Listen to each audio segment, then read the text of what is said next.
جو 3 ممبر بینچ نے, جب 2 ممبرز نے کہہ دیا کہ وہ کیس مینٹینیبل نہیں ہے, جسٹس صاحب نے وہ کیس لے کے بیٹھ گئے.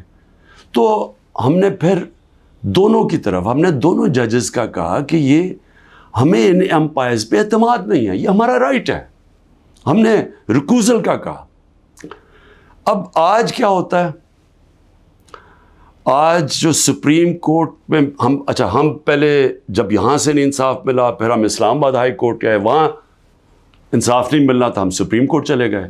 سپریم کورٹ نے کہا کہ جو ہماری پٹیشنز لگی ہوئی ہیں ہائی کورٹ میں وہ سب اکٹھی سنی جائیں. اب آج اکٹھی سنی نہیں گئی پٹیشنز. جو ہماری پٹیشن تھی ٹرانسفر کی, ہماری ریکوزل کی, ہم نے کہا کہ جسٹس عامر کو ہماری نہیں سننی چاہیے ہماری پٹیشنز, وہ بھی ڈسمس ہو گئی, وہ اگنور ہو گئی. جو ہم نے گواہ کا کہا ہوا تھا کہ ہمیں گواہ کا تو موقع دیں کہ ہم فیئر ٹرائل, اور اب تو میں خیر وکیل ہی بن گیا ہوں کہ آرٹیکل کا آئین کا 10A کہتا ہے فیئر ٹرائل کے اندر ہمیں موقع ملنا چاہیے کہ ہم اپنے گواہ پیش کریں. اور وہ گواہ ڈال دیے آگے, اور کل انہوں نے کہہ دیا کہ ہمایوں دلاور ہماری فائنل آرگیومنٹ سن سکے. اب ہماری فائنل آرگیومنٹ وکیل کیسے کرے جب ہمارے گواہی نہیں پیش ہوا ہے؟ یہ فیئر ٹرائل کیسے ہوتا ہے؟ آج انہوں نے یہ فیصلہ کر دیا. تو نہ وہ ٹرانسفر کیا ہمایوں, نہ اس کا سنا ہمایوں کا دلاور کا کہ ہمیں ٹرانسفر چاہیے وہاں سے, نہ انہوں نے سپریم کورٹ جس نے کہا کہ سب اکٹھی پٹیشن سنی جائے, نہ انہوں نے وہ سنا. 7 پٹیشنز تھیں, ان میں سے انہوں نے صرف جو باقی آگے کر دی یا ڈسمس کر دی, اور جو اصل ہم ٹرانسفر چاہتے تھے وہ کی نہیں. اور یہ بھی نہیں اسے باؤنڈ کیا کل دلاور کو, کہ جج دلاور کو, کہ وہ تب تک فیصلہ نہیں کر سکتے, آرگیومنٹس پوری نہیں سن سکتے جب تک ہمارے گواہ پیش نہ ہوں. اب وہ کل کے اوپر پھر ڈال دیے. اب میں صرف یہ کہنا چاہتا ہوں کہ دیکھیں, فیصلہ جو بھی آ جائے گا ڈسکوالیفائی کر دیں گے. کیا میں مطمئن ہوں گا؟ کیا یہ قوم مان جائے گی اس فیصلے کو؟ سب کو پتہ ہے کہ یہ 200 تقریباً کیسز ہیں. مقصد صرف ایک ہے, کسی طرح عمران خان کو راستے سے ہٹایا جائے, کسی طرح تحریک انصاف کو ختم کیا جائے. یہ سب کو پتہ ہے یہ کیا ہو رہا ہے. 9 مئی جب بھی انشاءاللہ کسی دن اس ملک میں آزادانہ تحقیقات ہوں گی, 9 مئی پہ چیزیں سامنے آ جائیں گی. اور یہ کبھی بھی نہیں ہوا کہ ایک سائڈ فیصلہ کر لیتی ہے, گورنمنٹ کا فیصلہ کہ جی تحریک انصاف اس کے اندر گلٹی ہے, ہم قصوروار ہیں, اور ہمارا موقف ہی نہیں سامنے رکھا جا رہا. ہمیشہ جج دونوں سائڈز سن کے فیصلہ کرتا ہے. تو وہ اب نظر آ رہا ہے کہ جس طرف جا رہا ہے, وہ جو انہوں نے 9 مئی کے بعد جو کیا, سارے ملک کے اندر تحریک انصاف کے اوپر کریک ڈاؤن ہو گیا, اور وہ چلتا آ رہا ہے, ابھی بھی کریک ڈاؤن آ رہا ہے.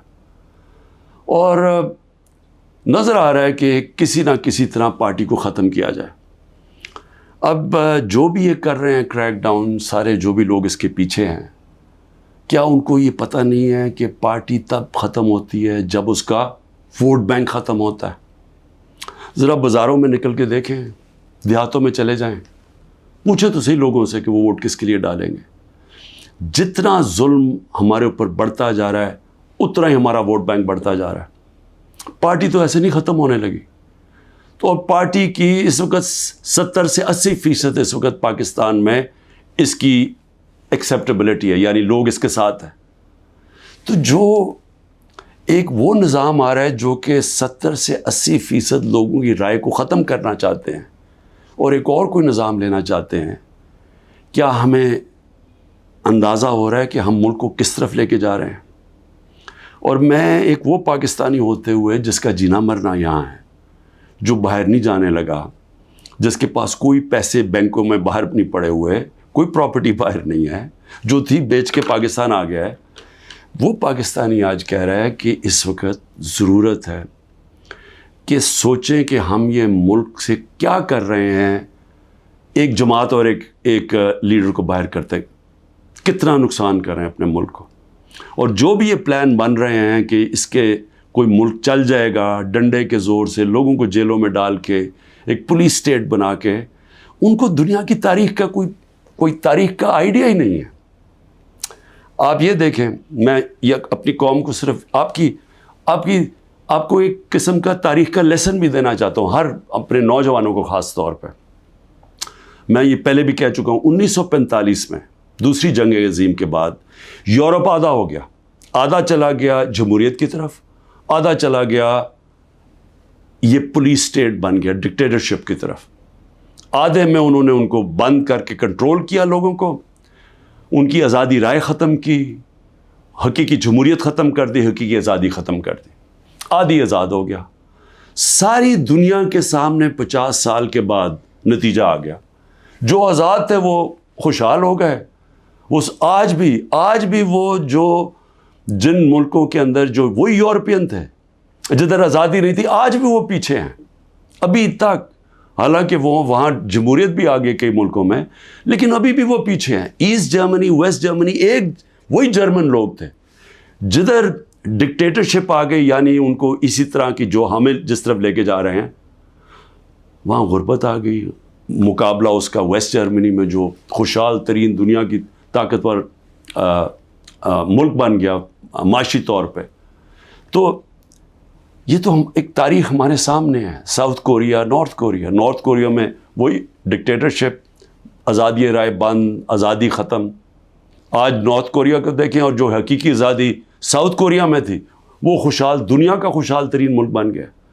تو میں عرض یہ کرنا چاہتا ہوں کہ یہ جو ہم کرنے جا رہے ہیں، یہ ہم اپنے ملک کو تباہی کی طرف دھکیل رہے ہیں.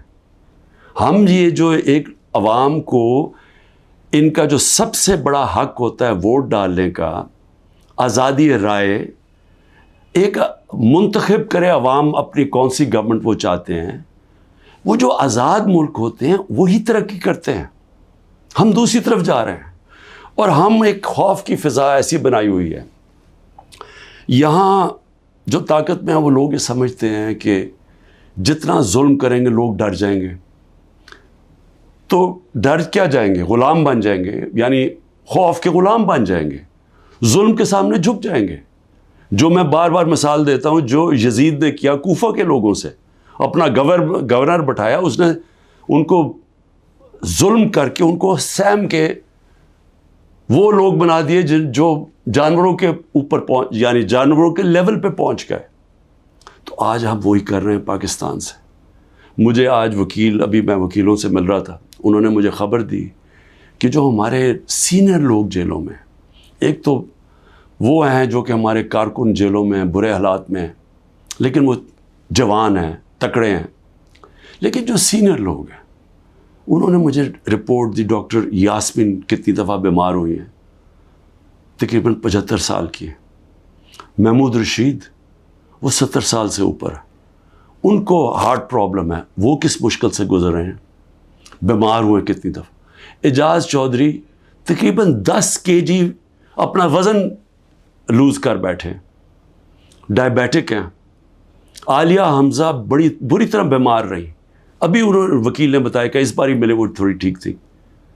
تو میں عمر چیمہ کے حالات بتائے، وہ ویٹ لوز کر بیٹھا ہے، اس کی بیوی عدالت میں گئی، ان کو پکڑ کے جیل میں ڈال دیا. تو یہ کیا پیغام دیا جا رہا ہے کہ یہ خوف پھیلایا جا رہا ہے کنٹرول کرنے کے لیے لوگوں کو.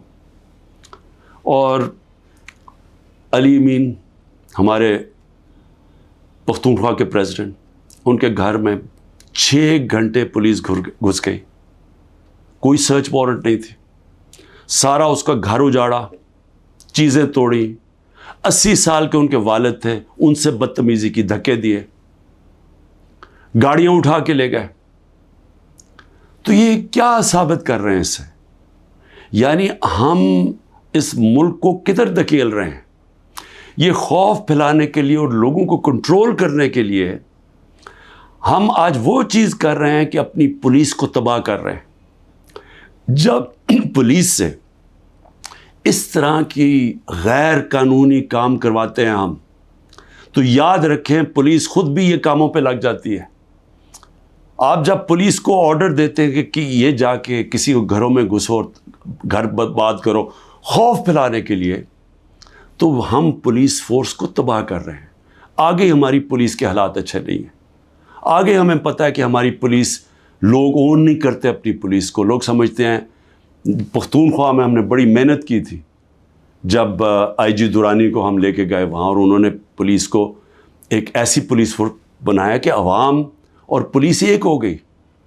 آج پختونخوا کے اندر وہ نہیں ہو رہا، آج پولیس کے خلاف نفرت ہو رہی ہے کیونکہ اس سے غلط کام کروائے جا رہے ہیں، اس سے قانون توڑا جا رہا ہے۔ جن کا کام قانون کو اپ ہولڈ کرنا ہے وہ قانون توڑ رہے ہیں، اور یہ ہر جگہ ہو رہا ہے، یہ ہر جگہ جدھر تحریک انصاف ہے۔ اس کا 9 میں سے اب کوئی تعلق نہیں ہے۔ افتخار درانی کو اٹھا لیا، وہ تو میڈیا کا آدمی ہے، اس کا 9 میں سے کیا تعلق ہے؟ عمران ریاض ابھی تک غائب ہیں، 3 مہینے ہونے لگے ہیں، بچے ہیں ان کے، اس کا 9 میں سے کیا تعلق تھا؟ 9 میں ایک بہانہ تھا، ایک پہلے سے پلان بنا ہوا تھا پارٹی کو کرش کرنا۔ لیکن پارٹی کرش کیسے ہوگی جبکہ اس کا ووٹ بینک بڑھتا جا رہا ہے، لوگوں پہ ظلم کرتے جا رہے ہیں، لیکن پارٹی تو بڑھتی جا رہی ہے۔ تو کیا یا تو الیکشن کبھی نہیں کروانا، لیکن جب بھی الیکشن ہوگا، یہ میری آج آپ پیشن گوئی سن لیں، جیسا جو جتنی مرضی آپ کوشش کر لیں، جب الیکشن ہوگا اور جو پبلک اس ملک کی نکلے گی، آپ جو مرضی کر لیں، تحریک انصاف کو جیتنے سے نہیں روک سکتے انشاءاللہ۔ اس لیے میں آج بھی اپنے ان لوگوں کو جو اقتدار میں بیٹھے ہوئے ہیں، میں تو پی ڈی ایم کے لوگوں کو، سب کو، جو ہماری اسٹیبلشمنٹ ہے، سب کو کہنا چاہتا ہوں کہ دیکھیں ٹائم آ گیا ملک کا سوچنے کا۔ اپنی سوچ ذات بیچ میں سے نکال دیں۔ جب بھی ملک کا سوچیں گے اپنی ذات سے ہٹ کے، ہم سب بیٹھ کے وہی فیصلہ کریں گے جو پاکستان کے لیے بہتر ہے، اور وہ ہے صاف اور شفاف الیکشن۔ پاکستان زندہ باد۔